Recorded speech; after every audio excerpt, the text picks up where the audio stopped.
আসসালামু আলাইকুম রহমতুল্লাহি বারাকাতু। আমার প্রিয় বাংলাদেশ, আমার প্রাণ প্রিয় বাংলাদেশের জনগণ, 95% মুসলমানের দেশ বাংলাদেশ। বাংলাদেশ 95% মুসলমানদের হৃদয় নিংড়ানোর ভালোবাসার দেশ বাংলাদেশ। বাংলাদেশের মুসলমানদের প্রতি বিশেষ দৃষ্টি আকর্ষণ করছি।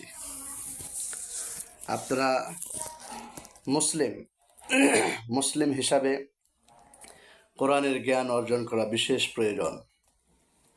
আল্লাহ রাব্বুল আলামিন মায়ের পেটের ভিতরে পুরা বডি তৈয়ার করার পরে দুটি জিনিস হাদিয়া দিয়েছে, যেটি সূরা দাহারে আল্লাহ তাআলা আলোচনা করেছেন।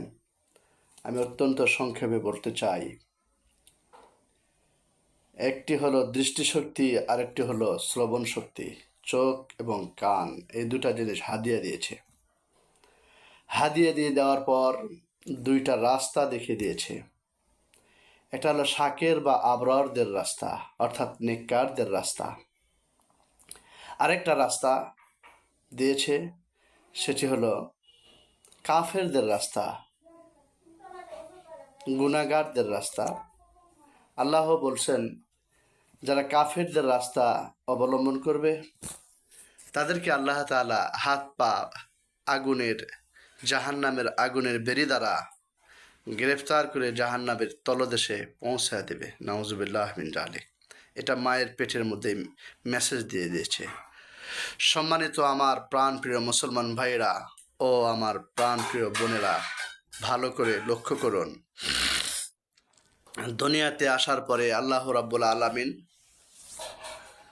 বলেছেন, ইকরা বিসমি রাব্বিকাল্লাযী খালাক। পড়ুন আপনার প্রভুর নামে যিনি সৃষ্টি করেছেন। পড়তে বলেছে। কি পড়ব? আল্লাহ বলেছেন, উতলু মা উহিয়া ইলাইকা মিনাল কিতাবি ওয়া আকিমিস সালাহ ইন্নাস সালাতা তানহা আনিল ফাহশাই ওয়াল মুনকার ওয়া লাযিকরুল্লাহি আকবার আল্লাহু ইয়ালামু মা তাসনাউন। আল্লাহ বলেছেন, ওহির কিতাব থেকে পড়ুন। ওহির কিতাব কি?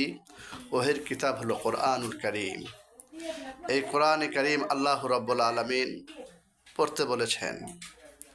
এরপর নামাজ প্রতিষ্ঠা করতে বলেছেন। নিজের ভিতর, ঘরের ভিতর, পরিবারের মধ্যে, পাড়ায়, গ্রামে গঞ্জে, শহরে বন্দরে এবং সংসদে আল্লাহ পাক নামাজ প্রতিষ্ঠা করার